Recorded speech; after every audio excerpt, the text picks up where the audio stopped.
Адам болып тілге келгелі. Дасталлар дөретіп, кітаплар жазып, бір-бірін түсініп болған жоқ еле. Адам тастан қатты, гүлден де нәзік.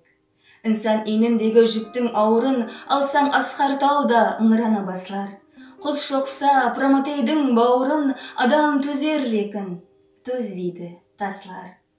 Сол қара тасларды жарып бәһәрде өскен гүлді көріп, жанын құлазып. Мақтанып, елжіреп, айтарсаң һәмде, адам тастан қатты, гүлден де нәзік. Инсан жүзіндегі мейірім шәпәат, егер құяш болса, тас гүллер еді.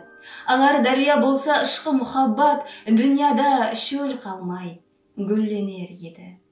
Соңғы нанын беріп өз жолдасына, инсан жығылады, жүрегі сазып. Жазсаң арзыр оның қолпытасына, адам тастан қатты, гүлден де нәзік. Кеуіл бір гөззал бақ тәрбият етіп, татлы мейуасын жеп аралау мүмкін. Бір жақсы сөзбенен уақытын хош етіп, бір жаман сөзбенен жаралау мүмкін. Михыр мүру бетке кең құшақ ашқан бұл заманда озық ақыл зейінлер. Пал хам у, от хам су табысты қашан. Табыс алмай атыр бірақ пейіллер. Гүлленсін деп инсан кеуілінің бағы, бағман гүл егеді тәңірге жазып.